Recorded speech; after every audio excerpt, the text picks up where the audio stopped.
चलें बिस्मिल्लाहिर्रहमानिर्रहीम अस्सलाम वालेकुम वेलकम टू ऑल। तो आज बेसिकली हम अपना business law contract act portion जो है वो स्टार्ट करने जा रहे हैं। तो कल की क्लास जो हमारी थी हमने उसके अंदर मुख्तलिफ इसके पोर्शन देखे थे, मुख्तलिफ हमने इसके रिव्यू किए थे। आज हम इसको फिर दोबारा से चैप्टर 2 को स्टार्ट करेंगे अपना इंट्रोडक्शन टू कॉन्ट्रैक्ट एक्ट से। तो हम सबसे पहले शुरू करेंगे कॉन्ट्रैक्ट एक्ट।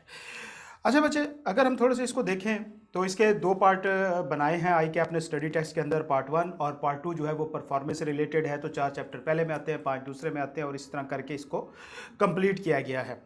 अब कॉन्ट्रैक्ट एक्ट जो है ये बेसिकली बेस है, मतलब तमाम आगे बिजनेस लॉज जो है वो इसी की ब्रांचेज है। मिसाल के तौर पे अगर हम बात करें पार्टनरशिप, आप सबको आइडिया है उसका, तो वो कॉन्ट्रैक्ट के ऊपर ही बेस कर रही होती है। सेम इस तरह अगर हम बात करें सेल ऑफ गुड्स, जो हम चीज़ों से मार्केट से चीज़ें वगैरह खरीदते हैं, तो वो भी सेल्स के अंदर वो जो चीज़ें हैं वो सारी भी कॉन्ट्रैक्ट बेसिकली उनकी बेस होता है। इस तरह अगर हम बात करें निगोशिएबल इंस्ट्रूमेंट की, तो वो भी कॉन्ट्रैक्ट की बेस के ऊपर है कि बेसिकली तो वो एक कॉन्ट्रैक्ट ही होता है। तो लिहाजा अगर हम बात करें तो कॉन्ट्रैक्ट इन सब लॉज का दादा है। अब क्योंकि इस पूरी बुक के दो पोर्शन हैं, लास्ट में एक अदर बिजनेस लॉज डाला हुआ है और ये बिजनेस लॉज के नाम से मौजूद हैं पहले वाले निगोशिएबल इंस्ट्रूमेंट तक। लास्ट 3 चैप्टर जो है वो अदर बिजनेस लॉज उनको कहा जाता है। उनको क्यों कहा जाता है बेटा? बेसिकली तो वो क्रिमिनल लॉज है, मतलब उनके अंदर आपको पता चलेगा जब आप पढ़ेंगे या पढ़ चुके हैं तो आपको पता चलेगा कि उसमें पनिशमेंट इन्वॉल्व है। तो लॉ की दो ब्रांचेज हैं, civil law and criminal law. तो हम नॉर्मली कहते हैं कि जो हमारा बिजनेस लॉ है ये सारा सिविल लॉ के ऊपर मुश्तमिल है। इसके अंदर रेमिडीज़ वगैरह अवेलेबल होती हैं, डैमेजेस वगैरह अवेलेबल होते हैं, पनिशमेंट नहीं होती, सज़ा देना किसी को मकसद नहीं होता इसके अंदर। तो लिहाजा लेकिन हम इसको प्योरली ये नहीं कहते कि ये सिविल लॉ है। उसकी वजह ये है कि वो छोटा सा जो एंड पे क्रिमिनल लॉ का पोर्शन है वो भी बिजनेस रिलेटेड ट्रांजैक्शन से है। मतलब मनी लॉन्ड्रिंग को देख लिया जाए तो ये भी business related transaction, financial transaction के साथ रेलिवेंट है। इस तरह हम कंपटीशन एक्ट को देखें, इलेक्ट्रॉनिक क्राइम एक्ट को देखें, इस तरह बैंकिंग सेक्टर ट्रांजैक्शंस वगैरह को देखें, तो ये सारे वो काम हैं जो बेसिकली बिजनेस रिलेटेड है। तो लिहाजा जो बिजनेस है उससे क्योंकि उनका लिंक है, बाकी मैं बात करूं तो उनका कॉन्ट्रैक्ट एक्ट के साथ कोई लिंक नहीं है। बाकी जितने लॉज हैं इस बुक के अंदर, मतलब दो पोर्शन है, बिजनेस लॉज अलहदा करो, अदर बिजनेस लॉज अलहदा करो। तो जो बिजनेस लॉज हैं बेसिकली वो सारे कॉन्ट्रैक्ट एक्ट की बेस के ऊपर मौजूद है कि भैया सिर्फ इंट्रो टू लीगल सिस्टम जो है वो एक छोटा सा डिफरेंट है। पहला चैप्टर जो है वो इससे थोड़ा सा हट के इन सब से, वो जस्ट हमारा इंट्रोडक्शन है कि हमारे लॉ का स्ट्रक्चर वगैरह क्या होता है, तो वो 1-2 दिन की मार है, इसके अलावा कुछ नहीं। जो कॉन्ट्रैक्ट एक्ट है हमने देखा कि ये सारे जो हैं कॉन्ट्रैक्ट के ऊपर बेस कर रहे हैं। जो अदर बिजनेस लॉ है वो कॉन्ट्रैक्ट के ऊपर बेस नहीं करते, लेकिन बहरहाल वो बिजनेस लॉज हैं। तो क्योंकि उनका ताल्लुक जो है वो बिजनेस लॉ से रिलेटेड है। तो लिहाजा हम बात करेंगे मेजर पोर्शन के ऊपर। आज हम जो है वो कॉन्ट्रैक्ट एक्ट स्टार्ट करने जा रहे हैं कि पार्टनरशिप का हम सबको कंसेप्ट का आइडिया है, निगोशिएबल इंस्ट्रूमेंट का हम सबको आइडिया है, कॉन्ट्रैक्ट का आइडिया जो है वो आज हम लेंगे। अगर हम इसको थोड़ा सा पहले उर्दू में एक्सप्लेन कर लें, इसकी वजाहत कर लें कि कॉन्ट्रैक्ट को उर्दू में कहते क्या हैं, इसका मतलब मीनिंग क्या होता है, तो हमारे यहाँ हम उर्दू में मुख्तलिफ किस्म की टर्म्स यूज करते हैं। मिसाल के तौर पे हम एक टर्म यूज करते हैं वादा। ये एक हमारा टर्म होता है वादा। अगर हम इसको इंग्लिश में देखें तो ये तकरीबन प्रॉमिस जो है उस सेंस में आता है कि हम इसको प्रॉमिस के सेंस में लेते हैं, जी ये प्रॉमिस है। इसके साथ ही एक और हम वर्ड यूज करते हैं मुआहिदा। हमारी उर्दू की राइटिंग भी फारिग है, इंग्लिश की राइटिंग भी फारिग है। इसको हम सेंस में यूज करते हैं कॉन्ट्रैक्ट में, ठीक है। अब वादा और मुआहिदा, प्रॉमिस एंड कॉन्ट्रैक्ट, बेसिकली इसमें डिफरेंस क्या है? तो हम बात शुरू करते हैं कि ये जो बात शुरू होती है ये बहुत पहले से होती है। कॉन्ट्रैक्ट तक बात, मुआहिदे तक बात पहुंचने से पहले पहले कई स्टेजेस होती हैं, 3-4 स्टेजेस से होकर गुजरता है, जो कि आगे हमारे चैप्टर का पार्ट ही है। उन स्टेजेस से होकर गुजरता है तो वो एक कॉन्ट्रैक्ट बनता है। मतलब वो जिस तरह सोना जो है वो कुंदन बनता है आग में जल के, सेम इस तरह एक कॉन्ट्रैक्ट जो है वो कई फेजेस से होके आता है, तब जाके वो कॉन्ट्रैक्ट बनता है। तो वो तमाम फेजेस बेसिकली इंपॉर्टेंट और जरूरी होते हैं किसी कॉन्ट्रैक्ट को कॉन्ट्रैक्ट करने के लिए। मिसाल के तौर पे वादा क्या है, अगर हम इसको थोड़ा सा एक्सप्लेन करें, वादे से मुराद ये हम लेते हैं नॉर्मली, जिस तरह मैं आपसे कहता हूं कि आप मेरे साथ वादा करो कि आप डेली के 2 घंटे अगर आज से बिजनेस लॉ पढ़ना स्टार्ट कर देते हो तो आपका लॉ पास हो जाएगा। आप मेरे से वादा करो, और बदले में आप मेरे से वादा करते हैं कि जी हम सर वादा करते हैं कि आज के बाद हम डेली 2 घंटे कम से कम लॉ को देंगे, अच्छे से देंगे। उस दौरान हम मोबाइल अपने ऑफ रखेंगे, हम अपने दिमाग जो है वो ऑन रखेंगे, बाकी तमाम खच्चे हम बाद में मारेंगे। 2 घंटे हमने जस्ट लॉ पढ़ना है और फिर इंशाल्लाह हम आपको पास करके दिखाएंगे। तो ये एक वादा, प्रॉमिस जिस तरह हम कहते हैं। तो मुआहिदा भी तो हम इसी सेंस में ही लेते हैं कि भाई ये हमारा मुआहिदा है। अब मैं आपको पढ़ा रहा हूं, अगर आपने 2 घंटे पढ़ा तो आप पास हो जाएंगे इंशाल्लाह, और आप कहते हैं मैं पढ़ूंगा तो मैं पास हो जाऊंगा। तो फर्क कहां पे है बेसिकली? देखो बेटा, प्रॉमिस के अंदर, वादे के अंदर, अगर कल को आप अपना वादा पूरा नहीं करते, आप डेली के 2 घंटे नहीं पढ़ते, आप डेली का टाइम नहीं देते और पेपर में खुदा ना खास्ता आप रह जाते हैं, तो मैं आपका कुछ नहीं कर सकता, मैं आपका कुछ भी नहीं कर सकता। मतलब वादे के अंदर अगर कोई शख्स मुकर जाए तो आप उसका कुछ नहीं कर सकते, क्योंकि वो जस्ट आप दोनों के दरमियान एक वादा था। लेकिन मुआहिदा बेटा कब होगा? जब हम दोनों के दरमियान वादा हो और उसके ऊपर एक थर्ड रिस्ट्रिक्शन अप्लाई हो रही हो, और वो क्या हो कि अगर हम में से किसी ने वादा तोड़ा तो भैया जी क्या होगा? उसको हम अदालत में घसीटेंगे, हम अदालत में उसके ऊपर केस करेंगे। अब मैं आपसे कहता हूं कि जनाब आप मेरे साथ वादा करो कि अगर आप इस अटेम्प्ट में लॉ पास करके दिखाते हो तो मैं आपकी आधी फीस या 20% फीस आपको रिफंड कर दूंगा। और आप कहते हो कि जी सर हम करके दिखाएंगे, और आप पास कर लेते हो, और उसके बाद अगर मैं अपना वादा पूरा नहीं करता या आप अपना पूरा नहीं करते तो हम अदालत में जा सकते हैं। पहले केस में हम नहीं जा सकते थे। क्यों? हमारा जस्ट आपस का एक सोशल रिलेशन था, हमारा जस्ट एक वादा था, हमारी कोई इंटेंशन नहीं थी कि भाई अगर कोई शख्स परफॉर्म नहीं करेगा तो हम उसके खिलाफ अदालत में केस कर देंगे। तो लिहाजा हमारी इंटेंशन जो है वो बेसिकली सबसे मेन चीज जो है वो बनी किसको? वादे को मुआहिदे में कन्वर्ट करने के लिए, प्रॉमिस को कॉन्ट्रैक्ट में कन्वर्ट करने के लिए। तो लिहाजा हमने कहा कि प्रॉमिस और कॉन्ट्रैक्ट, प्रॉमिस से भी एक थोड़ी सी जनरल टर्म है। वादा से पहले जो होता है ना वो प्रॉमिस आता है। वादा अगर हम इसको मोर स्पेसिफिकली करें तो हम इसकी इंग्लिश में जो टर्म यूज करते हैं वो एग्रीमेंट की करते हैं। एग्रीमेंट, राजी होना, हम दोनों किसी बात पे राजी हो गए। अब बात शुरू होती कहां से? ऐसा नहीं होता कि बेटा आप बैठे बैठे अकेले अपने साथ वादा कर लो, नहीं, कम अज कम आपको 2 पार्टीज का होना जरूरी है। तो लिहाजा ये बात हमें पता चला जी, जो वादा है या जो प्रॉमिस है वो कम से कम 2 पार्टीज के दरमियान होगा। आप खुद से कोई वादा नहीं कर सकते, इसकी कोई क्या कहते हैं लीगल हैसियत नहीं है, इसकी कोई सोशल हैसियत भी नहीं है। आपका अपने साथ कोई किया गया वादा है तो वो आपका अपना रोला है, आप पूरा करो या तोड़ो या मरो, जो भी होता है, तो उसमें तो किसी का कोई नुकसान नहीं और ना कोई आपको कुछ कहने वाला है।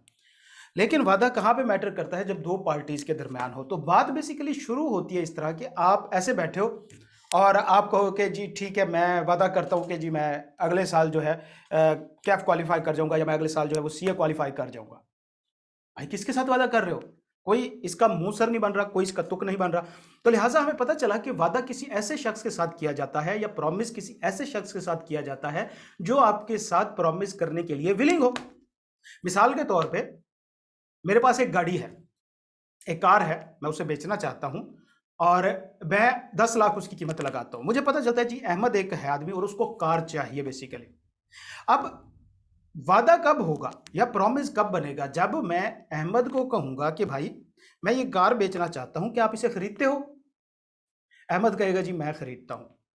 तो ये एक वादा बन गया। मतलब मेरी ऑफर के ऊपर, मेरी बात के ऊपर अहमद ने अपनी कंसेंट दी, अपनी रजामंदी शो की।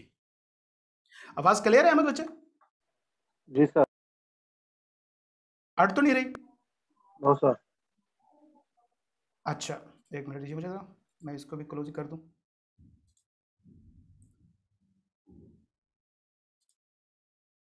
अच्छा जी, तो ये हमें पता चला कि ऐसे नहीं हो सकता कि भाई अहमद बैठे बैठे खुद ही प्रॉमिस कर ले कि मुझे आके कहे कि जी मैं तुम्हारी गाड़ी जो है वो 10 लाख रुपए की खरीदता हूं। मैंने कहा मैंने आपको बेचने का कहा है, मैंने जब आपको बेचने का कहा ही नहीं है तो आप कैसे खरीदते हो? तो लिहाजा हमें पता चला कि प्रॉमिस से पहले भी कुछ चीजें होती हैं, वादे से पहले भी कुछ चीजें हो रही होती हैं, और वो क्या होती हैं? वो बेसिकली 2 पार्टीज की कंसेंट होती है। मतलब एक शख्स ऑफर करा रहा होता है, एक शख्स एक्सेप्ट कर रहा होता है। तो अब तक जो हमने समरी क्रिएट की, अगर हम उसके कुछ मोटे मोटे पॉइंट देखें तो सबसे पहली बात हमने ये देखी कि भाई सबसे पहली बात, कॉन्ट्रैक्ट एक बंदे के दरमियान नहीं होगा, 2 बंदों के दरमियान होगा। ठीक है जी, पक्की बात, कम से कम 2 बंदे होना जरूरी है। दूसरे नंबर पे जो आप वो मुआहिदा कर रहे हो, आप इस इंटेंशन के साथ कर रहे हो कि अगर कोई शख्स इसे ब्रेक करेगा तो आप उसके खिलाफ केस कर लोगे। मतलब एक लीगल रिलेशनशिप मेंटेन करना चाह रहे हैं। आप एक लीगल रिलेशनशिप कायम करना चाह रहे हैं। तो लिहाजा दूसरा एसेंशियल तो हमने ये पता कर लिया। तीसरा एसेंशियल हमने ये पता किया कि भैया जब तक ऑफर नहीं होगी एक्सेप्टेंस नहीं हो सकती। जब तक कोई ऑफर कराने वाला नहीं है कि मैं आपको गाड़ी बेचना चाहता हूं, आप एक्सेप्ट नहीं कर सकते।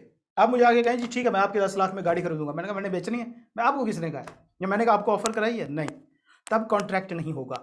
लिहाजा अगर हम जब इसकी हायरार्की बनाएं तो सबसे पहले क्या होता है, तो सबसे पहले ऑफर होती है।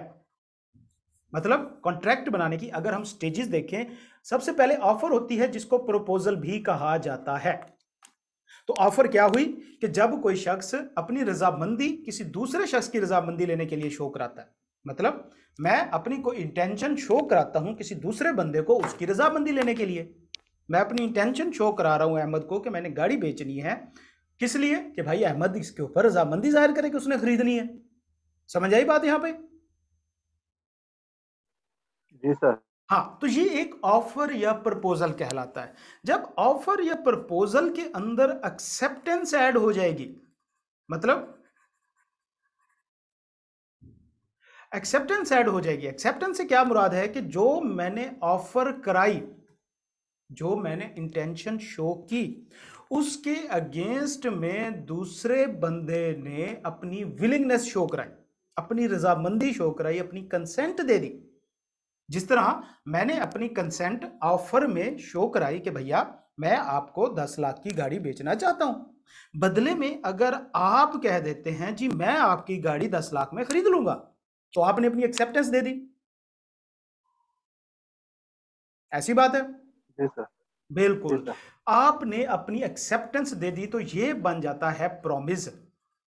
जब ऑफर आए उसके अगेंस्ट में एक्सेप्टेंस ऐड हो जाए तो भैया जी ये क्या बन जाता है, प्रॉमिस बन जाता है। अब इस प्रॉमिस के अंदर अगर हम कंसीडरेशन ऐड कर दें, कंसीडरेशन से मुराद क्या है कि भाई हम एक दूसरे को अदले बदले में क्या देंगे, मैं आपको क्या चीज दूंगा, बदले में आप क्या चीज दोगे। अगर हम कंसीडरेशन ऐड कर लें इसके अंदर तो ये हमारा बन जाएगा एग्रीमेंट। क्या ऐड हुई यहां पे, कंसीडरेशन ऐड हुई। मिस अब मैंने शुरू में एक ऑफर कराई, क्या कहा, अपनी इंटेंशन शो की कि मैं आपको ये गाड़ी बेचना चाहता हूं, आपने कहा जी ठीक है मैं खरीदना चाहता हूं। यहां तक हमारा वादा तो है, प्रॉमिस तो है, एग्रीमेंट नहीं है। उसकी वजह यह है कि मैं तो आपको गाड़ी बेचना चाह रहा हूं, बदले में आप मुझे क्या दे रहे हो, कीमत अभी तक तय नहीं हुई, कंसीडरेशन तय नहीं हुई। तो लिहाजा हमें पता चला कि प्रॉमिस विदाउट कंसीडरेशन हो सकता है। मिसाल के तौर पे मैं आपको कहता हूं मेरे साथ वादा करें जी आप सुबह 8 बजे ऑफिस आया करेंगे, आप सुबह 8 बजे उठ के लॉ के 2 घंटे पढ़ा करेंगे, इसमें मुझे क्या फायदा है, मुझे क्या मिल रहा है, या आपको कुछ मिल रहा हो, कुछ भी नहीं मिल रहा, लेकिन बहरहाल एक वादा तो है, आप इस चीज को मान लेते हो। लेकिन एग्रीमेंट कब होगा, जब इसके अंदर कोई रियल कंसिडरेशन इन्वॉल्व हो जाएगी, मतलब इसके अंदर कोई पैसा या इस तरह की कोई, जी बेटा रोज की यही टाइमिंग होगी इंशाल्लाह, इस तरह की कोई चीज जो इसके अंदर आप ऐड अप कर देंगे तो उसको कहा जाएगा कि ये एग्रीमेंट बन गया। अगर इसके अंदर पैसे ऐड नहीं हो रहे, मतलब मैं कहता हूं मैं आपको गाड़ी बेचना चाहता हूं 10 लाख की, आप कहते हैं कि मैं 10 लाख की गाड़ी खरीदूंगा, ऑफर के अगेंस्ट में आपने एक्सेप्टेंस दी, प्रॉमिस तो हुआ ही हुआ, लेकिन इसमें कंसिडरेशन इन्वॉल्व हो गई, मतलब मैं क्या दूंगा आपको गाड़ी, बदले में आप मुझे क्या देंगे, पैसे। तो लिहाजा अब ये एग्रीमेंट बन गया, लेकिन अभी तक भी ये कॉन्ट्रैक्ट नहीं है। उसकी वजह कि भाई अगर मैं कल को गाड़ी नहीं बेचता आपको, या आप मुझे पैसे नहीं देते हो, तो हमारी अभी तक कोई इस तरह की इंटेंशन नहीं है कि हम दूसरे को अदालत में घसीटेंगे। यार भाई हैं, छोटे भाई हो आप, छोटे भाई को मैं अदालत में घसीटूंगा।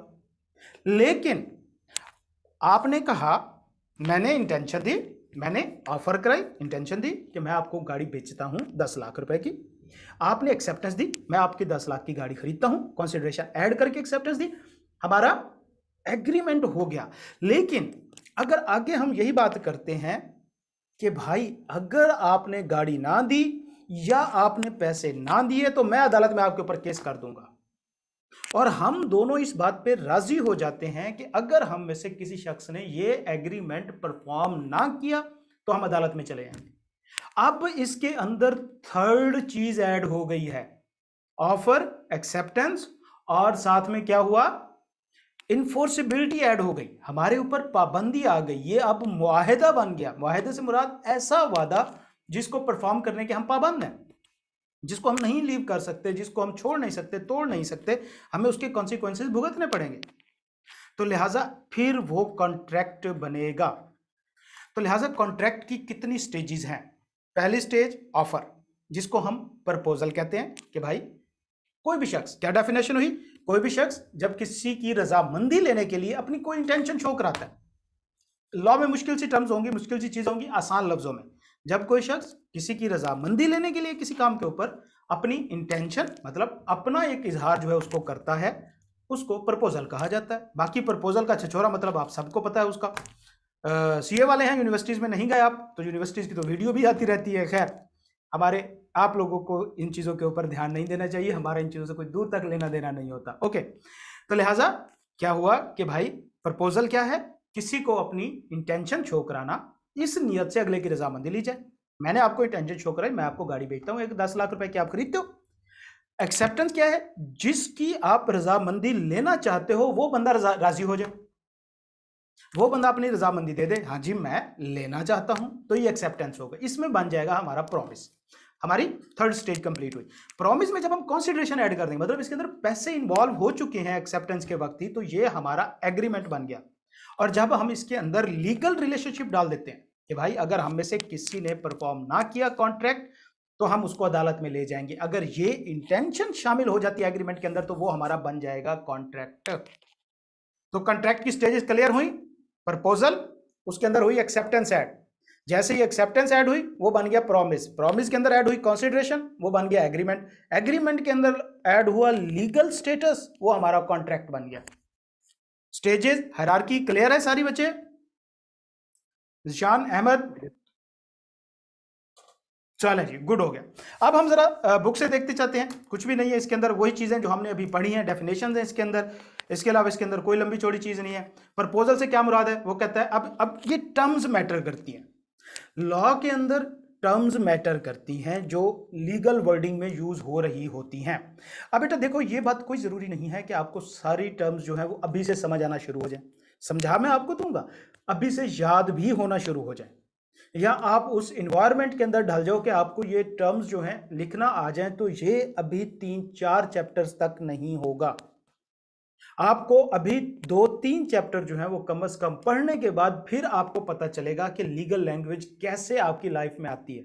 अभी तक तो हम सादा सी इंग्लिश करते हैं ना, वो it's a table, it's a good table, it has 4 legs, it's made of wooden. अब अभी तक हम वो इंग्लिश लिख रहे हैं। लॉ की जो इंग्लिश है बेटा, ये आपको अभी कंफ्यूज भी होंगे, अभी आप परेशान भी होंगे, अगर आप जाहिर सी बात है फर्स्ट टाइम लॉ ले रहे हैं कि भैया ये वाली वर्डिंग कहाँ से आ गई।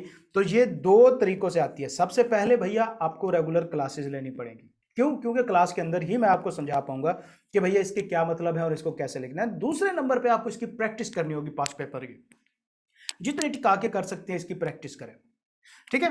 तो लिहाजा वर्डिंग को समझना ज्यादा इंपॉर्टेंट है। कोशिश करें कि जितनी लीगल लैंग्वेज, अब क्वेश्चन ये है कि क्या हमें सारी लीगल लैंग्वेज लिखनी पड़ेगी? बेटा लीगल लैंग्वेज शॉर्ट होती है, इसके अंदर शॉर्ट वर्ड के अंदर एक बड़ी बात लिखी गई होती है, जबकि अगर हम इसी सेंटेंस को अपनी सादा सी अंग्रेजी में करने बैठेंगे तो हम उसका मतलब ही चेंज कर देंगे और हमसे वो कंसाइज या समराइज भी नहीं होगा जुमला जो हम करना चाह रहे होते हैं। तो लिहाजा क्या हुआ proposal, when one person signifies, signifies का मतलब शो कराना, दिखाना, सिग्निफिकेंट करना किसी चीज को, टू एन अदर, किसी दूसरे शख्स को, हिज विलिंगनेस, अपनी रजामंदी शो कराता है, टू डू और अब्सटेन फ्रॉम डूइंग समथिंग।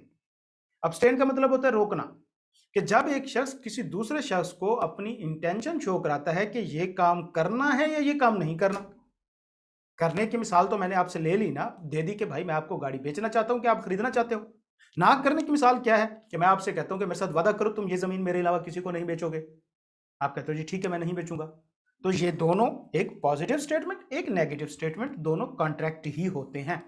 तो लिहाजा जब कोई शख्स किसी दूसरे शख्स को अपनी रजामंदी शो कराता है इस नियत के साथ कि अगले की रजामंदी ली जाए किसी काम को करने में या किसी काम को ना करने में, तो इसको कहा जाता है प्रपोजल।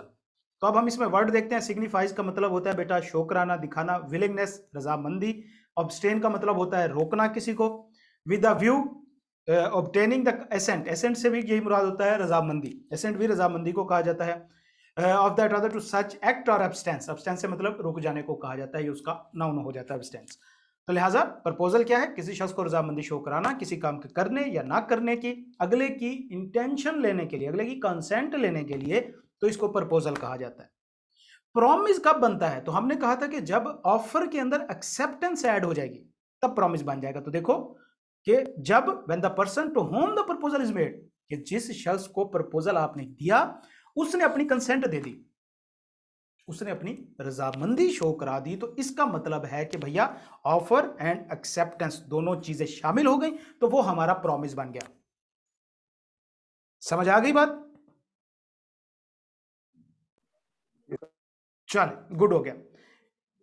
अच्छा, अब यहां पे हमने देखा कि दो छछोरे मौजूद है, एक प्रपोजल कर रहा है, एक प्रपोज कर रहा है, एक उसको एक्सेप्ट कर रहा है। तो इन दो छछोरों के नाम क्या है? तो जो बंदा प्रपोजल दे रहा होता है उसको हमेशा प्रॉमिजर कहा जाता है या ऑफरर कहा जाता है, और जो बंदा आगे से एक्सेप्ट कर रहा होता है उसको प्रॉमिसी या ऑफरी कहा जाता है। जिसको ऑफर की गई उसको ऑफरी कहा जाता है, जिसने ऑफर कराई उसको ऑफरर कहा जाता है, या जिसने ऑफर कराई उसको प्रॉमिजर कहा जाता है, प्रॉमिस करने वाला, और प्रॉमिसी ये वो शख्स जिसने प्रॉमिस किया। तो लिहाजा वो जो दो छोरे हैं, जिसने ऑफर कराई है वो प्रॉमिजर है, जिसने एक्सेप्ट किया वो प्रॉमिसी है। दोनों पार्टीज क्लियर है बच्चे? जी सर। अगली हमारी टर्म है एग्रीमेंट। तो हमने कहा कि जब कोई ऑफर के अंदर एक्सेप्टेंस ऐड होती है तो वो प्रॉमिस बन जाता है, और उस प्रॉमिस के अंदर अगर कॉन्सिडरेशन ऐड हो जाए तो वो एग्रीमेंट बन जाता है। कॉन्सिडरेशन से क्या मुराद होता है बेटा? कॉन्सिडरेशन से क्या मुराद होता है? कॉन्सिडरेशन से मुराद होता है इन रिटर्न में कुछ देना। जो प्रॉमिसी प्रॉमिसर को दे रहा होगा वो कॉन्सिडरेशन होगी। हमारे केस में मैं गाड़ी बेच रहा हूं, अहमद गाड़ी खरीद रहा है, मुझे बताएं मैं प्रॉमिसर हूं या प्रॉमिसी हूं?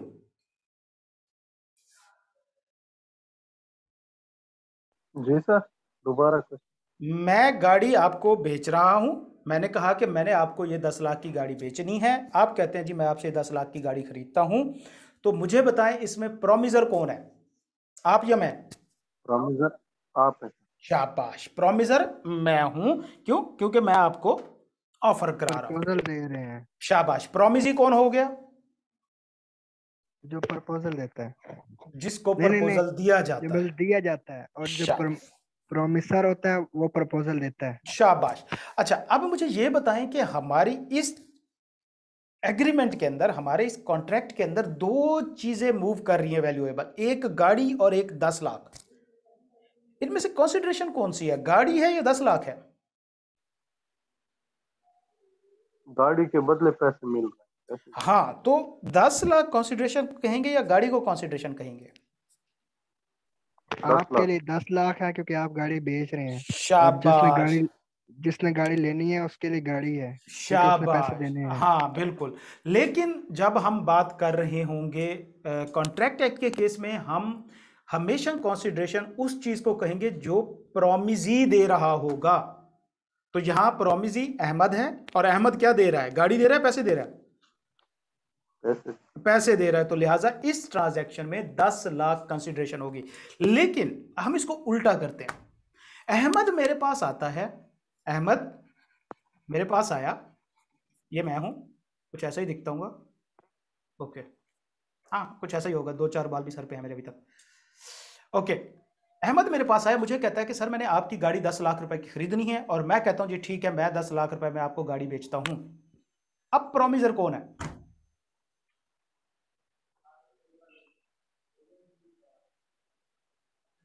अहमद। अब अहमद है, ऑफर कौन करा रहा है? अहमद करा रहा है। अब कंसीडरेशन क्या होगी, गाड़ी या पैसे? गाड़ी। गाड़ी। जो चीज बदले में प्रॉमिसर को मिल रही होगी वो कंसीडरेशन बन जाएगी। निशान क्लियर है पुत्र यहां तक? Yes sir. हाँ जी। तो एग्रीमेंट क्या हुआ? जब प्रॉमिस के अंदर, ये प्रॉमिस था यहां तक, दो स्टेज ऊपर वाली होके प्रॉमिस बन गया, उसके अंदर हम कंसीडरेशन ऐड कर देंगे, वो हमारा एग्रीमेंट बन जाएगा। समझ आ गई बात? जी सर। उसके बाद यस अगर बात सर। करें हम कॉन्ट्रैक्ट, तो ये लास्ट स्टेज है जो कि सारा कॉन्ट्रैक्ट एक्ट आगे हम पढ़ते जाएंगे, इसकी लाइन लगाएंगे। तो हमने कहा था कि जब एग्रीमेंट के अंदर लीगल रिलेशन ऐड कर दिया जाए, मतलब ये इंटेंशन ऐड कर दी जाए कि भाई अगर हम में से किसी ने ये प्रॉमिस परफॉर्म ना किया तो भैया मैं अदालत में चला जाऊंगा, तो तब कॉन्ट्रैक्ट बन जाएगा। तो लिहाजा हर वो एग्रीमेंट जिसको लॉ के जरिए पूरा कराया जा सके उसको कॉन्ट्रैक्ट कहेंगे हम। मतलब जिनमें जी सर। लॉ इन्वॉल्व होते हैं। शाबाश, जिसमें लॉ इन्वॉल्व होता है, मतलब जिसमें हम जब हम कर रहे होते हैं हमारी इंटेंशन यही होती है कि हमने लाजमी परफॉर्म करना है, अगर कोई परफॉर्म नहीं करेगा तो हम अदालत में चले जाएंगे, हम लीगल कोर्स ऑफ एक्शन ले लेंगे। जी जी। शाबाश। तो लिहाजा कॉन्ट्रैक्ट क्या हुआ, तो हर वो एग्रीमेंट जो इन्फोर्सेबल बाय लॉ होगा वो कॉन्ट्रैक्ट कहलाएगा। सर जिसमें लॉ इन्फोर्सेबल नहीं होगा वो फिर कॉन्ट्रैक्ट नहीं होगा। नहीं होगा ना, मिसाल के तौर पे हम इस तरह बात कर लेते हैं कि आम एग्रीमेंट भी तो हो जाते हैं। बिल्कुल, जिस तरह मैं आपसे वादा जो होता है आम एग्रीमेंट होता है, मिसाल के तौर पे मैं आपको दावत पे बुलाता हूँ, आप दावत पे नहीं आते तो मैं आप पे केस नहीं कर सकता, ये बंदा नहीं आया, मैं तो 200 के छोले भटूरे लेके बैठा हुआ था, जी ऐसी जी। बात है ना। तो इस पे केस जी नहीं जी। हो सकता, तो लिहाज क्यों, ये कॉन्ट्रैक्ट नहीं था, क्योंकि हमारी कोई इंटेंशन नहीं थी कि हम अदालत में जाते इसके ऊपर। लेकिन अगर मैंने आपको कहा होता कि भाई जीशान पुत्र दावत पे ना आए तो मैंने 200 के लिए जेल थाने चले जाना, फिर ना कहना, अब ये कॉन्ट्रैक्ट होगा। तो लिहाजा कॉन्ट्रैक्ट के केस में मैटर क्या करता है, आपकी इंटेंशन, कि आपकी इंटेंशन क्या है पार्टीज की, कि वो जो है अदालत में एक दूसरे के खिलाफ जाएंगे या नहीं जाएंगे, लीगल रिलेशनशिप होगा या नहीं होगा। क्लियर हो गया पुत्र। जी सर जी। तो लिहाजा कॉन्ट्रैक्ट, उससे ऊपर एग्रीमेंट, एग्रीमेंट से ऊपर प्रॉमिस, प्रॉमिस से ऊपर एक्सेप्टेंस, एक्सेप्टेंस से ऊपर प्रपोजल। 5 स्टेजेस हैं कॉन्ट्रैक्ट तक आने में। सबसे पहले ऑफर होगी, ऑफर के अंदर एक्सेप्टेंस ऐड होगी, वो प्रॉमिस बन जाएगा। प्रॉमिस के अंदर हम कंसिडरेशन ऐड करेंगे, वो हमारा एग्रीमेंट बन जाएगा। एग्रीमेंट को अगर हम इन्फोर्सेबल बाय लॉ कर देते हैं तो वो हमारा कॉन्ट्रैक्ट बन जाएगा। क्लियर है? जी ओके। अगला छोटा सा पॉइंट है, हम इसको पढ़ते हैं। Promise is express and implied. मुझे एक बात बताओ बेटा, हम ओके, तो हम क्या होता है, दुकानदार से आप चीजें खरीदने जाते हो ना बेटा, दुकानों पे जाते होगे साबुन लेने, शैम्पू लेने। ईशान आप कहाँ से हो बच्चे? सर मैं जंग से। जंग, ठीक हो गया, सही समझ आ गया। अच्छा, बाजार से आप चीजें तो लेने जाते होगे ना, जंग में क्या कौन सी लैंग्वेज यूज होती है जंगवी यार? मेरा एक दोस्त होता था, वो बोलता था दमी नाल दमसू, यही वाली लैंग्वेज है ना? नहीं सर जी मुझे तो उर्दू आती है, इतनी पंजाबी नहीं आती। नहीं, ये उर्दू नहीं है, ये जंगवी है। क्योंकि फादर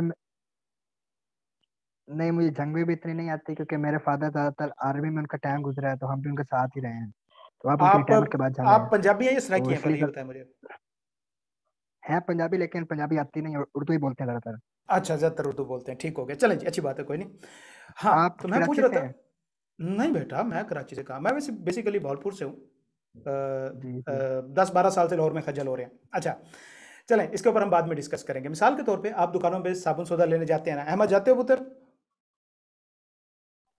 जी सर। आप क्या करते हो, उसको पैसे देते हो और बदले में चीज लेते हो? जी सर। मतलब वो एक कॉन्ट्रैक्ट ही होता है, सेल परचेज जी का सर। कॉन्ट्रैक्ट ही होता है ना। आप उसे पैसे दो, वो चीज ना दे, तो आप जाहिर जी बात है सर। एफआईआर करा दोगे उस पर। लेकिन जी मुझे सर। बताओ कि आप जब उसको पैसे दे रही होते हो तो क्या आप स्पेसिफिकली उसको बोल के कहते हो कि मैं ये आपको 1000 रुपया दे रहा हूं, इसके बदले में मुझे वो वाला साबुन दें, अगर आपने नहीं दिया तो मैं अदालत में आपके खिलाफ चला जाऊंगा, क्या ऐसी स्टेटमेंट बोलते हो? नहीं, नो सर। ऐसे नहीं बोलते। बल्कि क्या करते हो, चुप करके पैसे देते हो, साबुन फड़ाई और कहते हो छोटे साबुन ले आ, साबुन देता और चले जाते हो। मतलब इसमें ना तो कोई ऑफर है ना तो कोई एक्सेप्टेंस है clear by word of mouth या राइटिंग में, कोई तरीकाकार नहीं है इस तरह, तो ऐसा ना क्लियर ऑफर एंड एक्सेप्टेंस है नहीं। जी। लेकिन क्या पार्टीज के एक्शन से ये चीज साबित हो रही है कि वो मैं या आप दुकान वाले को ऑफर करा रहे होते हो और दुकान वाला उसे एक्सेप्ट कर रहा होता है साबुन देके? आप पैसे देके जी ऑफर सर। करा रहे हो, साबुन देके एक्सेप्ट कर रहा होता है। जी एक्शन शो कर रहा होता है।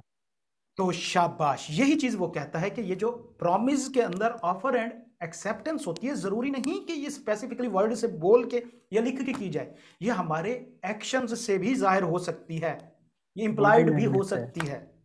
मिसाल के तौर पे मैं क्या कहता हूं, अहमद को कहता हूं कि भैया मैं आपको गाड़ी 10 लाख रुपए की बेचना चाहता हूं, अगर आपने खरीदना है तो 2 लाख कल मेरे अकाउंट में डाल दे। अहमद कुछ भी नहीं कहता, आगे से एक्सेप्ट भी नहीं करता, क्या करता है अगले दिन 2 लाख मेरे अकाउंट में डाल देते, तो एक्सेप्टेंस हो गई ना। जी सर। जी। ये एक्सेप्टेंस एक्शन के थ्रू हुई है, by word of mouth expressly किसी और तरीके से नहीं हुई। समझ आई बात? Yes sir. चलें जी, गुड हो गया। तो लिहाजा ये वही बात कर रहा है कि ऑफर एंड एक्सेप्टेंस जो है वो इंप्लाइड से मुराद क्या होता है, मतलब जाहिर होना चीजों से, वाजे आप खुद नहीं कर रहे होते लेकिन आपकी हरकतों से जाहिर हो रहा होता है। तो जाहिरी तौर पे भी हो सकती है, आपकी हरकतों से, एक्शन से, या आप इसको एक्सप्रेसली मतलब बोल के या लिख के प्रॉपर तरीके से भी ऑफर एंड एक्सेप्टेंस करा सकते हो। वो दोनों तरीकों से हो सकती है। क्लियर है? डन जी हो सर। गया सर जी। डन हो गया, शाबाश। चलें अब हम थोड़े से इसको समराइज करें। कौन कौन सी डेफिनेशन की? प्रपोजल की डेफिनेशन, प्रॉमिस की डेफिनेशन, प्रॉमिजर एंड प्रॉमिजी दोनों पार्टी समझ आ गई, कॉन्ट्रैक्ट समझ आ गया, इन्फोर्सिबिलिटी समझ आ गई। इन्फोर्सिबिलिटी से क्या मुराद होता है बेटा? वही कि एग्रीमेंट जो होता है कॉन्ट्रैक्ट उसे इन्फोर्सेबल बाई लॉ होना चाहिए। मतलब हर कॉन्ट्रैक्ट सिर्फ वही होगा जो इन्फोर्सेबल बाई लॉ होगा, मतलब जिसके लिए आप अदालत में जा सकते होंगे। ठीक है? और इसी तरह प्रोमिसेस जो हैं वो एक्सप्रेस एंड इंप्लाइड भी हो सकते हैं। अगली चीज, अच्छा बेटा मुझे एक बात बताओ, मैं एक दिन बैठा था अपने दोस्त के पास कहीं पे, मैंने किसी दोस्त को जिक्र किया, यार मैं अपनी गाड़ी जो है वो 10 लाख रुपए की बेचना चाहता हूं। मैंने उससे ये बात की। अब अहमद किसी दूसरे शहर में बैठा है, इसे पता ही नहीं है, क्या ये एक्सेप्ट कर सकता है इसको जी मैं तुम्हारी गाड़ी 10 लाख की खरीदता हूं? ये सर अगर आपने जनरल दिया हो तो वो एक्सेप्ट कर सकता है, लेकिन स्पेसिफिक पर्सन को दिया है आपने बेटा तो देखो, वो आप एक्सेप्ट नहीं कर, आपको मेरी इस स्टेटमेंट का पता ही नहीं है, फिर एक्सेप्टेंस नहीं होगी। फिर तो नहीं होगी ना, जाहिर सी बात है कि मतलब ये हुआ। अच्छा, मैं आपको ऑफर कराता हूं अहमद पुत्र, आपको मैं गाड़ी बेचना चाहता हूं, क्या आप खरीदोगे? अहमद क्या करता है, एक टेक्स्ट मैसेज लिख के मुझे भेजता है कि जी सर मैं खरीदता हूं, और वो मैसेज मेरे तक पहुंचता ही नहीं है। मुझे बताओ कि क्या मेरे लिए ये एक्सेप्टेंस हो जाएगी कंप्लीट? मुझे पहुंचा ही नहीं है, क्या मेरे लिए वो कॉन्ट्रैक्ट बन गया? क्या ये एक्सेप्टेंस हो गई? क्या सर वो यहाँ? जी बेटा। जब तक जब तक उसका रिस्पांस मतलब आप तक ना पहुंचे तब तक आपने वेट करना पड़ेगा। शाबाश।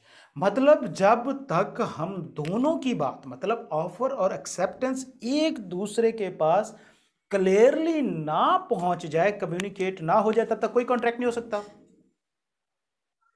जी तो लिहाजा ये हमें पता चला कि कॉन्ट्रैक्ट के लिए जरूरी है कि अगले बंदे को, अहमद को, मेरी ऑफर का पता होना चाहिए और मुझे अहमद की एक्सेप्टेंस का पता होना चाहिए।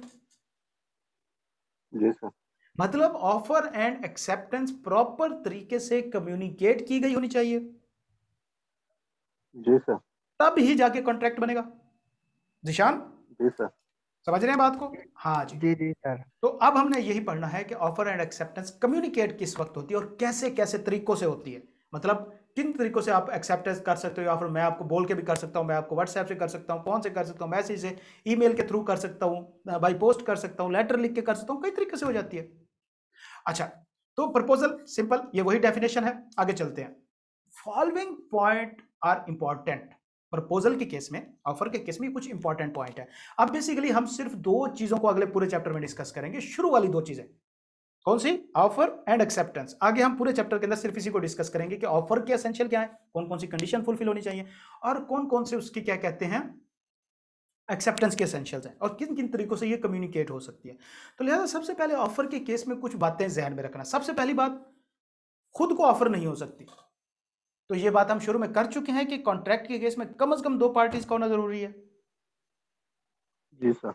हाँ, तो क्या आप खुद को ऑफर करा सकते हो कि जी मैं आज खुद को ऑफर कराता हूं कि मैं आज शादी पे जा रहा हूं और वहां पे अनेवा खाऊंगा,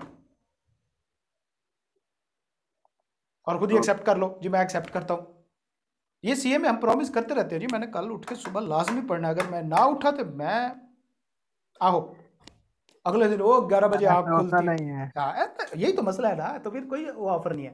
लिहाजा पहली चीज ये है कि ऑफर खुद को नहीं की जा सकती, कोई दूसरा बंदा होना जरूरी है। दूसरे नंबर पे, ऑफर का सर्टन एंड डेफिनेट होना चाहिए। सर्टन से मुराद एग्जैक्ट, फिक्स, एंड डेफिनेट भी इसी को ही कहते हैं, मतलब वाजे और फिक्स होने चाहिए। मिसाल के तौर पर मैं जनाब जी अहमद को कहता हूं कि यार ये मेरी दो गाड़ियां, इनमें से एक मैं तुम्हें 10 लाख की बेच दूंगा, क्या ये स्पेसिफिक सर्टन ऑफर है? No sir. नहीं। क्यों? क्योंकि मैंने वाजे नहीं किया कि कौन सी गाड़ी है, कौन सी गाड़ी मैं आपको 10 की बेचूंगा। या जिस तरह मैं आपको कहता हूं कि यार ये मेरी कार है, मैं आपको 10-12 लाख रुपए में बेच दूंगा, क्या आपने खरीदनी है? क्या ये ऑफर सर्टन है? नहीं। हाँ सर, 10-12 नहीं कह दिया। है। लिहाजा ऑफर सर्टन होनी चाहिए कि ये वाली गाड़ी और 10 लाख रुपए की मैं बेचूंगा। सर्टन से मुराद कि जो चीज आप इन्वॉल्व कर रहे हो उसके अंदर वो क्लियर हो कि ये वाली, और डेफिनेट से मुराद जो कंसिडरेशन है वो भी फिक्स हो। समझ आ गई बात? जी तो सर। मतलब तमाम टर्म एंड कंडीशन किसी भी ऑफर की वो क्लियर होनी चाहिए। उसके बाद an offer may be subject to condition when these are special terms and condition in an offer, these must be specially communicated to other party। Offer के साथ आप कंडीशन कोई भी लगा सकते हो। मिसाल के तौर पे मैं अहमद को कहता हूं कि अहमद मैं आपको ये गाड़ी 10 लाख रुपए की बेच दूंगा अगर आप मुझे पैसे जो है वो कैश की फॉर्म में देंगे। आगे से मुझे अहमद कहता है सर मैं कैश की फॉर्म में तो आपको नहीं दे सकता, मैं आपको चेक की फॉर्म में दे दूंगा। तो क्या ये एक्सेप्टेंस हुई? हाँ सर। नहीं हुई, क्योंकि जो बातें मैंने ऑफर कराई है उसको तो मान ही नहीं रही है। तो एक्सेप्टेंस तो मेरी ऑफर की होनी है ना, जो मैंने कराई है उसको तो ये नहीं मान रहा ना, ऐसी बात है। Yes sir. तो लिहाजा पहले नंबर पे मैं कंडीशन कोई भी ऐड कर सकता हूं, ऑफर के अंदर कोई भी कंडीशन ऐड हो जाएगी, लेकिन एक्सेप्टेंस विदाउट कंडीशन होगी। मतलब एक्सेप्टेंस जो ऑफर आई है आप उसी को एज इट इज एक्सेप्ट कर सकते हैं, उसे मॉडिफाई नहीं कर सकते। एक्सेप्ट करना शायद जरूरी है, उसका अल्टरनेटिव वे नहीं हो सकता। एक्सेप्ट करना जरूरी नहीं है, ये जो आप अल्टरनेटिव बता रहे हो ये फिर आप मुझे उल्टा ऑफर करा रहे हो, ये काउंटर ऑफर है। अच्छा। ये बदले में फिर अहमद की मुझे ऑफर हो जाएगी। अब मेरी मर्जी कि मैं उसे एक्सेप्ट करूं या ना करूं, होती आपकी मर्जी है। ये नहीं है कि आप इनकार नहीं कर सकते, या तो आप इनकार कर दो या जो मैं कह रहा हूं एज इट इज मान लो। अगर आप वो नहीं मान रहे तो फिर ये मुझे आप ऑफर करा रहे हो, फिर नहीं सर मैं चेक के थ्रू दूंगा, बैंक के थ्रू, कैश के थ्रू नहीं दूंगा। अब मेरी मर्जी है कि मैं उसे मानूं या ना मानूं। समझ आई बात? ठीक है। Yes sir. शाबाश। तो ऑफर में special term and condition, offer is different from N invitation of an offer. ये थोड़ी सी चीज ना, ये लाइन अहमद जिशान सारे ना आप इसको जहन में रख लो। ये जब हम चैप्टर खत्म करेंगे ना तब मैं आपको, क्योंकि तब तक आपका दिमाग थोड़ा सा खुल चुका होगा, तब मैं आपको प्रैक्टिकल एग्जाम्पल दे के कुछ चीजें समझाऊंगा। तब ये आपने मेरे से पूछनी है, जब हम चैप्टर खत्म होंगे याद से आपने मेरे से पूछनी है, ठीक है? ये बड़ी मजे की एक स्टेटमेंट है और बड़ी प्रैक्टिकल एग्जाम्पल से मैं आपको जेन्युइन तरीके से समझाऊंगा। ठीक हो गया? ठीक हो गया सर जी। ओके। तो हमें पता चला कि ऑफर की कुछ कंडीशंस हैं या एसेंशियल्स हैं। तो ये बेसिकली ऑफर के एसेंशियल हैं जिनका पूरा होना जरूरी है, इनके बगैर कोई ऑफर ऑफर ही नहीं होगी। समझ आ गई बात?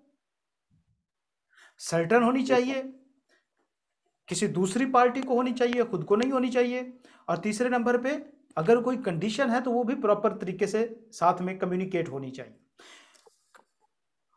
कम्युनिकेशन कैसे हो सकती है? ऑफर की कम्युनिकेशन कैसे हो सकती है? वो कहते हैं कि भाई बोल के भी आप लिख सकते हो, आप लिख के भी कर सकते हो, या आप अपने एक्शन से भी कर सकते हो, जबकि हम अभी ऊपर पढ़ के आए। मतलब आप दुकानदार को ये भी कह सकते हो कि ये लो 500 रुपए, इसके बदले में मैं आपका ये वाला साबुन खरीदना चाहता हूं, अगर आप मुझे नहीं भेजेंगे तो मैं आपको अदालत में ले जाऊंगा। ये तो हो गया भैया बोल के। बोल के हो गया। आप क्या करते हो, ये सारा कुछ पेज पे लिख के उसको देते हो, और अगला एक्सेप्टेंस नीचे लिख के देता है। ये हो गई लिख के offer. By word of action क्या है, आप उसे 1000 रुपये पकड़ाते हो, साबुन की तरफ इशारा करते हो। खासतौर पे जब आप घर में फोन कर रहे हो, घर में वैसे एहतियातन कह रहा हूँ, आप जहां भी फोन कर रहे होते हो तो फिर आप बोलते नहीं है कि मैं साबुन लेने आया हूँ, वो भी 40 रुपए वाला है। तो वहां पे तो आपने लगाया होता है ना, मैं डब से नहाता हूँ, लक्स से नहाता हूँ। खैर, तो आप उसको इशारा करते हो वाली चीज, और वो उठा के दे देते हैं। तो ये कैसे हुई ऑफर एंड एक्सेप्टेंस? कंडक्ट हुई कि नहीं हुई? हो गई, हाँ देखो ना, आप सारे ये जो क्योंकि बैठे हैं हमारा आदि मैसेज मुजरिम, डिलीवर हो गया है। हाँ तो ये आपके आदि मुजरिम जो बैठे हुए हैं यहाँ पे, पता है मुझे। ओके, तो कम्युनिकेशन ऑफर का होना जरूरी है। कम्युनिकेशन कंप्लीट कब होगी? देखो एक चीज, एक बात, मैंने जिशान को कहा कि तुम अहमद के पास जा रहे हो, जाते हुए उसे कह देना कि सर कह रहे थे मैं अपनी गाड़ी 10 लाख रुपए भी तुम्हें खरीदना चाहता हूँ, तुम्हें बेचना चाहता हूँ, क्या तुम खरीदते हो? मेरी तरफ से ऑफर हो गई, ठीक ठाक ऑफर है, जी सर। कोई इशू नहीं है, सही। लेकिन ये कम्युनिकेट कब होगी? मतलब अहमद को कब पता चलेगी? अगर जिशान अहमद को जाके नहीं बताता तो क्या कम्युनिकेशन हो गई? ऑफर ऑफर तो हो गई है, ऑफर भी हो साथ में उसकी कम्युनिकेशन भी जरूरी है। क्या उसकी कम्युनिकेशन हो गई? नहीं। No sir. नहीं हुई। तो लिहाजा एक ऑफर की कम्युनिकेशन कब कंप्लीट होगी? जब प्रॉमिजी तक बात पहुंच जाएगी पूरे तरीके से, जब ऑफरी तक बात पहुंच जाएगी पूरे तरीके से। ऐसी बात है ना? और वो रिस्पॉन्स करेगा जवाब वो में। रिस्पॉन्स वाली बात और है, वो एक्सेप्टेंस है। अभी हम ऑफर को डिस्कस कर रहे हैं, रिस्पॉन्स रिस्पॉन्स वो एक्सेप्टेंस में आगे देखेंगे। उसके रिस्पॉन्स को छोड़ो अभी आप, वो कभी आपको पॉजिटिव मिलना ही नहीं होगा। अच्छा, समझ आ गई बात? हमें तो घर से कभी खर्चा टाइम पे नहीं मिलता। जी सर। आप ऑफर की एक्सेप्टेंस लेने चले हो। ओके, तो ऑफर की कम्युनिकेशन कब कंप्लीट होगी बेटा? जब जिस शख्स को ऑफर कराई जा रही है उसके नॉलेज में आएगी तो कंप्लीट होगी, उससे पहले ऑफर की कम्युनिकेशन कंप्लीट नहीं होगी। ठीक है? अच्छा, कोई शख्स एक बार ऑफर करा के मुकर सकता है? मतलब आपने किसी को ऑफर कराई, जी सर। मैं आपसे शादी करना चाहता हूं, और उसके बाद आपको अंदाजा हो गया यार ये मैं क्या पागलपन कर रहा हूँ, यार मेरे जैसा कोई सियाना बंदा आपको मिल गया और उसने कहा कि यार खुदा का खौफ करो, क्या करने जा रहे हो, तो क्या आप अपनी ऑफर कैंसिल कर सकते हो? तो लॉ जी कहता है कि जी सर। एक्सेप्ट होने से पहले पहले आप कैंसिल कर सकते हो। एक बार अगर अगले बंदे ने एक्सेप्टेंस दे दी, फिर लग गए भैया। ठीक है? जी सर। हाँ जी, फिर आप जो है छोड़ दो। केस कर सकते हैं। हाँ, फिर वो कॉन्ट्रैक्ट बन जाएगा। तो लिहाजा एक्सेप्टेंस कंप्लीट होने से पहले पहले आप इनकार कर ऑफर सकते हैं। इनकार कर सकते हो, ऑफर रिवोक कर सकते हो। तो लिहाजा आज हमने कितने तरीकों से, अच्छा कितने तरीकों से आप रिवोक कर सकते हो ऑफर को, प्रपोजल को कैंसिल कर सकते हो? तो वो कहते हैं किसी भी तरीके से, by the communication of notice of revocation, कि भाई आप प्रॉमिजी को रिटर्न नोटिस भेज दो कि भाई मैंने एक ऑफर कराई थी आपको, अभी तक आपने एक्सेप्ट नहीं की, तो मैं इसे कैंसिल कर रहा हूं। ठीक है? समझ आ गई? जी सर। दूसरे नंबर पे आपने अगले बंदे को ऑफर कराई और अगला बंदा सोच में ही पड़ गया लम्बी, उसने महीना कोई जवाब ही नहीं दिया, तो भैया एक रीजनेबल टाइम गुजरने के बाद ऑफर खुद खत्म हो जाती है। तो मिसाल के तौर पे आपने किसी को ऑफर कराई कि भैया मैं आपसे आपको ये गाड़ी बेचना चाहता हूँ 10 लाख रुपए की, अगर तुम खरीदना है तो अगले 2 दिन में मुझे बता दो। जिस तरह के हम रेंट पे घर लेते हैं भाई, रेंट पे घर लेने जाए ना तो उन्हें कहते हैं यार ये हम आपसे आके लेते हैं, तो वो कहते हैं एडवांस दे के जाओ। हम क्या करते हैं 1000 2000 एडवांस दे देते हैं। उसके बाद फिर उस डीलर की कॉलों पे कॉलें आना शुरू हो जाती हैं, क्यों? उसका कमीशन मार रहा होता है। तो फिर वो हमें कहता है कि भाई अगले 2 दिन में मुझे कंफर्म कर दो, नहीं तो मैं किसी और को किराए पे दे दूंगा। समझ आ गई बात? सेम इस तरह अगर आपने किसी को ऑफर कराई और उसे टाइम दिया कि भाई इस टाइम के अंदर आप एक्सेप्ट करते हो, और उस टाइम के अंदर वो एक्सेप्ट नहीं करेगा तो ऑफर खत्म हो जाएगी। लैप्स का मतलब खत्म हो जाना, रेवोकेशन का मतलब भी खत्म हो जाना होता है। लैप्स का मतलब एक्सपायर हो जाना बेसिकली होता है। ठीक है? क्लियर है? Yes sir. जी सर। ओके, तीसरे नंबर पे बेटा ऑफर कैसे खत्म होगी? जो ऑफर मैंने कराई है उस तरीके से आपने एक्सेप्ट नहीं की। मिसाल के तौर पे मैंने ऑफर कराई थी कि मैं तुम्हें ये गाड़ी 10 लाख की बेचूंगा अगर तुम मुझे कैश में पैसे दोगे, और आगे से मुझे अहमद कहता है नहीं सर मैं चेक में दूंगा, मेरी ऑफर खत्म हो जाएगी। क्यों? बदले में मुझे ऑफर करा दी गई है या मेरी कंडीशन पूरी नहीं की गई। समझ आ गई बात? ऑफर करा दी गई है। बिल्कुल, अगर एक्सेप्टेंस की कोई कंडीशन, ऑफर की कोई कंडीशन जो है वो मीट नहीं की जाती एक्सेप्टेंस में, तो वो कैंसिल हो जाएगी। ठीक हो गया? मिसाल के तौर पे मैं अहमद को ऑफर कराता हूं कि भाई मैं तुम्हें गाड़ी बेचना चाहता हूं, अगर तुम इस चीज को एक्सेप्ट करते हो तो मुझे सिर्फ ईमेल के जरिए बताना। अहमद मुझे मैसेज भेज देता है व्हाट्सएप, ऑफर खत्म हो जाएगी। क्यों? कंडीशन पूरी नहीं की इसने। ठीक हो गया? और इसी तरह भाई अगर आपने किसी को ऑफर कराई, आपने किसी को ऑफर कराई मैं आपसे शादी करना चाहता हूं, थोड़ी देर बाद आपको अंदाजा हुआ आप पागल ही हो गए, मैं की कर बैठा। अगर आप पागल हो जाते हैं या अल्लाह को प्यारे हो जाते हैं, अल्ताफ भाई को पता चल गया उन्होंने बोरी भिजवा दी आपके लिए, तो भी ऑफर खत्म हो जाएगी। समझ आ गई? तो बाय डेथ और इंसैनिटी ऑफ द ऑफरर, कि ऑफर कराने के बाद आप होश हवास में ही नहीं रहे तो भी ऑफर खत्म हो जाएगी। यहां तक क्लियर है सारा कुछ बच्चे? Yes sir. जी सर। चलें जी, गुड हो गया। तो ये आज का हमारा टॉपिक था। हम थोड़ा सा इसको रिवाइज करते हैं। क्या ऑफर क्या होती है, एक्सेप्टेंस क्या होती है, प्रॉमिस क्या होता है, एग्रीमेंट क्या होता है, कॉन्ट्रैक्ट क्या होता है, दोनों छछोरों का नाम क्या होता है, प्रॉमिसर और प्रॉमिसी कौन होते हैं, क्या ऑफर एंड एक्सेप्टेंस एक्सप्रेस होनी चाहिए या इंप्लाइड होनी चाहिए, हमने कहा दोनों हो सकती हैं। फिर हमने ऑफर के रूल पढ़े, उसकी कम्युनिकेशन देखी, उसके एसेंशियल देखे 5-6 पॉइंट, रेवोकेशन उसकी देखी और किस किस तरीके से रिवोक हो सकती है ये भी आज देखा। तो हमने अपना आधा चैप्टर आज हमने खड़का दिया। ठीक हो गया? ठीक हो गया सर जी। कोई पॉइंट, कोई क्वेश्चन, कहीं पे कंफ्यूजन या समझ ना आई हो? अब सर आपके जी बेटा, जी जी सर ये पहले एक बुक में लिखा था कि जब ऑफर इलीगल हो जाए तब भी तो। अब वो बेटा काफी सारी चीजें इसके अंदर से डिलीट हो गई हैं। देखो ना, जब ऑफर इलीगल हो जाए तो इसका मतलब है वो इन्फोर्सेबल बाय लॉ ही नहीं रही, तो वो तो कॉन्ट्रैक्ट ही नहीं रहा फिर। जी सर। समझ आई ना, एक ऑफर इलीगल हो जाए तो मतलब वो इन्फोर्सेबल बाय लॉ है ही नहीं, वो कॉन्ट्रैक्ट उस पर हो ही नहीं सकता, वो तो कॉन्ट्रैक्ट ही नहीं है ना, वो तो एग्रीमेंट बन जाएगा। ठीक है बच्चे? निशान क्लियर है? ओके बेटा जी, तो कल अपनी टाइम पे क्लास होगी इंशाल्लाह। अब आपने एक काम करना है, ये रट्टा मार लेना। समझाने के हद तक मैंने आपको समझा दिया। वर्डिंग आपको फिलहाल रट्टे से आएगी, रट्टा मारने की कोशिश करें, 2 बार आप इसे पढ़ लें और साथ में आपने स्टडी टेक्स्ट से यहां तक की एग्जाम्पल करनी है। ये आपकी असाइनमेंट है, जितने भी एग्जाम्पल है आपने करनी है। और कल मस्ट आप दोनों का, और जो भी बच्चे हैं जिन्होंने भी, और रिकॉर्डिंग वाले हैं, देखने वाले हैं सारे, सबका एक एक क्वेश्चन मस्ट होना चाहिए इस टॉपिक से रिलेटेड, जो मेरे से क्लास में पूछेंगे पहले क्लास से। ठीक हो गया? Okay sir. ओके बेटा जी, तो जी बेटा। सर वो टेस्ट का क्या बना? जी बेटा, टेस्ट का क्या बना? टेस्ट का क्या बना बेटा, मैंने शेड्यूल दिया हुआ है, वो इंशाल्लाह आज कल में फाइनल हो जाएगा। वो जैसे ही आपको शेड्यूल मिलता है फिर हमारे टेस्ट स्टार्ट हो जाएंगे इंशाल्लाह। ओके। ठीक है बेटा, तो अल्लाह ताला आप सबको अपने ओके। ज़बान में रखे बेटा। मिलते हैं इंशाल्लाह कल की क्लास में। अल्लाह हाफिज़। अल्लाह हाफिज। अल्लाह। अल्लाह हाफिज़।